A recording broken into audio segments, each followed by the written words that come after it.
Amid the turmoil of war, a gripping question hangs in the air: what happens when the front lines shift and the very fabric of stability is ripped apart? The situation on the battlefield grows increasingly tense as Russian forces push into the Dnipro-Zaporizhia direction. They have made advances in areas such as Beryazovo and Kalinivsk, even entering Verbov, just 15 kilometers from the significant settlement of Pokrovsk along the Zaporizhia-Donetsk highway. This encroachment creates a new threat. Right now, the enemy stands ready to use drones with deadly precision, targeting vital routes nearby. If they manage to push further into Vishnivka, the chances of launching strikes on Pokrovsk and Alexandrivka surge, drawing the front line dangerously closer to these communities. Ukrainian fighter nicknamed Muchnoy closely analyzes the evolving scenario. Meanwhile, Russian troops secured Stepov in the Dnipropetrovsk region. Initially announced by the Russian Defense Ministry, this setback was later confirmed by Muchnoy himself. Progress continues in northeast Zaporizhia, with Russian forces advancing around Olivsk and Novoivankivka, driving deeper into the region. Last week, Commander Syrsky stated that Russian troops were encircled near Dobropilya. He claimed the Ukrainian armed forces split enemy forces across the Kazyoniai Torets River, trapping them from the north and south.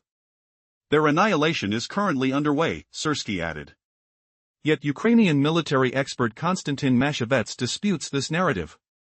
He argues that no such encirclement exists, rather. The Russians are effectively counterattacking. As the tactical landscape shifts in Dobropilya, no clear traps emerge. Mashevets explains that recent enemy movements show a concerted effort to regain lost ground with partial success. He urges experts and policymakers to temper their expectations, ensuring they do not inflate victories that may not materialize. On the Dobropilya front, Muchnoy reports that Russian forces have entered the village of Kucherayan. He criticizes premature reports of triumphs, emphasizing that bold claims can set expectations that lead to disappointment. The reality of this brutal conflict is that actions must be taken quietly, without fanfare.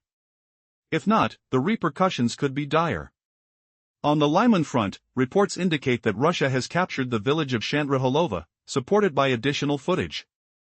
Moreover, there are claims of Russian advances in the vicinity of Yampol. Muchnoy predicts that the most likely scenario includes attempts to breach the defensive line before Lyman.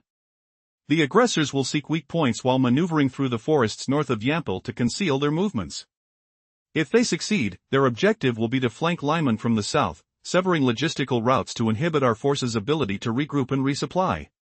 This tactic aims to strike at the heart, avoiding head-on attacks and instead bypassing the primary defense line. Troubling developments loom over Kupiansk, where authorities have barred access to all but military personnel, even denying entry to volunteers. Evacuations of civilians are halted. The potential loss of Kupiansk could lead to catastrophic consequences for operations southward, risk consolidating the front line along the Oskil River. A similar predicament threatens the Lyman direction, where there, too, issues have arisen in recent months. The advancements toward Dobropilya have overshadowed ongoing struggles here, as the break in this area startled many. Yet, territorial losses on the Kupiansk and Lyman fronts continue to stack against our forces. Explosions ring out in the night as the Russian military delivers a massive drone and missile strike upon Kiev, as well as Zaporizhia and Odessa. Over 600 drones and 40 missiles unleashed chaos, resulting in countless injuries, including fatalities in the capital. The devastation peaks on a street in Barchahivka, where destruction reigns. As the conflict spirals, Ukraine retaliates, launching strikes on thermal power stations in Belgorod, plunging the city into darkness. Additionally, Ukrainian forces target the Elektrodietel plant in Bryansk, firing Neptune missiles. In a further escalation, President Putin announces a fall draft, calling 135,000 individuals to service from October to December. Traditionally, military circles in Russia assert that mobilization for active duty won't occur simultaneously, as the system cannot handle two processes. If this holds true, we may see no mobilization in Russia this year. As war rages, the heart-wrenching reality remains: every decision carries weight, every action shapes destiny. But what lies ahead, victory or despair? Only time will reveal the true cost of this relentless pursuit for power. As the battle rages on, we find ourselves at a critical juncture. The situation has taken a turn, revealing a series of devastating events unfolding across the region. In a tense display of power, the Russian forces launched a massive aerial assault on Kiev and its surrounding regions just hours ago. More than 600 drones and 40 missiles were unleashed, leaving devastation in their wake. The haunting sounds of air raid sirens echoed through the streets, culminating in chaos and confusion. Tragically, 4 lives were lost in the capital alone, while countless others faced injury. The destruction was particularly severe on a street in the Barshigovka area, now a scene of ruin and despair. As if that were not enough, Russian forces have intensified their attacks on crucial infrastructure, specifically targeting railway substations in recent days. In retaliation, Ukrainian forces launched a strike on a thermal power station in Belgorod, leading to significant power outages in the city. Although Ukrainian authorities initially downplayed the extent of the damage, footage later confirmed the assault. In the midst of this turmoil, a pivotal announcement came from Kremlin leadership. President Putin has signed a decree for a fall draft, mobilizing 135,000 troops from October 1 to December 31. The military establishment remains cautious about implementing a full-scale mobilization, citing concerns about their infrastructure's ability to handle multiple operations concurrently. Historically, this caution has proven valid, suggesting that, barring an unexpected change, Russia may not initiate any large-scale mobilization efforts for the remainder of the year. As conflicting reports emerge, the tension continues to mount. Will the losses on both sides result in a shift in strategy? Or will the resolve to fight persist amid overwhelming odds? How much more destruction will the innocent people endure before peace becomes a possibility? The answers remain uncertain as the struggle for territory and dominance intensifies. The echoes of conflict grow louder, and with them, the stakes become ever higher. The air hung heavy with the scent of damp earth and distant gunfire, a relentless reminder of the unfolding chaos on the front lines. In the last segment, we're diving deeper into the heart of the conflict, where war analyst Konstantin Mashevets cautioned policymakers to dial back the hype, preventing future embarrassments. Meanwhile, Ukrainian soldier with the call sign Flowery revealed a stark reality: Russian forces have infiltrated the village of Kukurin Nayara in the Dobropoli sector, turning tactical boasts into perilous illusions. Can you imagine the shock of premature celebrations shattering like glass under the weight of harsh truths? Flowery slams the reckless habit of broadcasting flashy victories too soon. Loud proclamations, massive headlines across online platforms about counteroffensives or launching attacks that supposedly scattered the foe. None of this leads to good. Real work demands silence, not showboating. We all sense the looming fallout, don't we? On the Lyman front, Russia claims seizure of Shandriholova village, footage circulating to back it up. The Russian Ministry of Defense also announces captures in Darilov and Zarekn. Russian troops show gains near Yampil as well.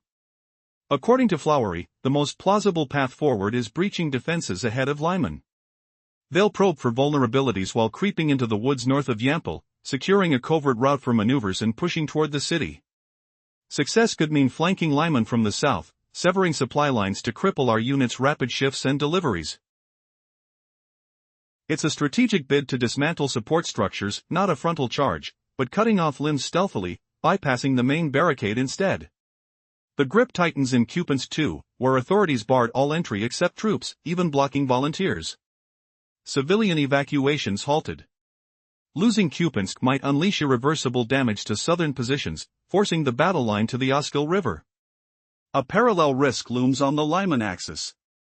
Over recent months, tensions mount there, impacting Lyman city itself.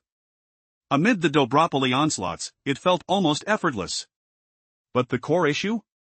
The Dobropoli incursion penetrated deeply, jolting everyone. Yet territorially, we've surrendered more ground and keep yielding in Kupiansk and Lyman areas. The defensive lines from Kupiansk through Zaporizhia stare back like a chain of ticking traps, vulnerable pockets everywhere. What unexpected twist will unravel next in this high-stakes chessboard? The military analyst urged experts and politicians to dial back their enthusiasm, warning it could lead to embarrassing situations later. Ukrainian soldier Mukhny reported Russian troops entering Kukurin Nayar on the Dobropol front. Could reckless boasts shatter our defenses faster than enemy bullets? As the thrill of loud victories fades, imagine soldiers choking on dust-filled air, hearts pounding in secret bunkers, cursing the glare of spotlights on overstated triumphs. What if every brag etched in headlines only masks the icy grip of reality tightening around our lines? Mukhny slams premature victory claims, insisting silence is our armor. Those showy declarations might betray us, like a trapdoor creaking underfoot in a forgotten darkroom. On the Lyman front, Russia claims Shantrihalovo, a village now awash in the roar of engines from posted clips. Moscow's ministry adds Dirilovo and Zarekhnyi to the ledger, while Russian advances creep through Yampol's shadowed outskirts. The air hums with tension, earth vibrating from distant artillery thuds. Mukni predicts a cunning probe at Lyman's defenses, adversaries hunting cracks like wolves sniffing for weakness. They might slink into the woods north of Yampol, trees shielding their stealthy dance toward the city. Smells of damp soil and sweat fill the air as they plot. Success could loop around Lyman's southern flank, severing supply veins, starving rotations of vital trucks rumbling over rutted paths.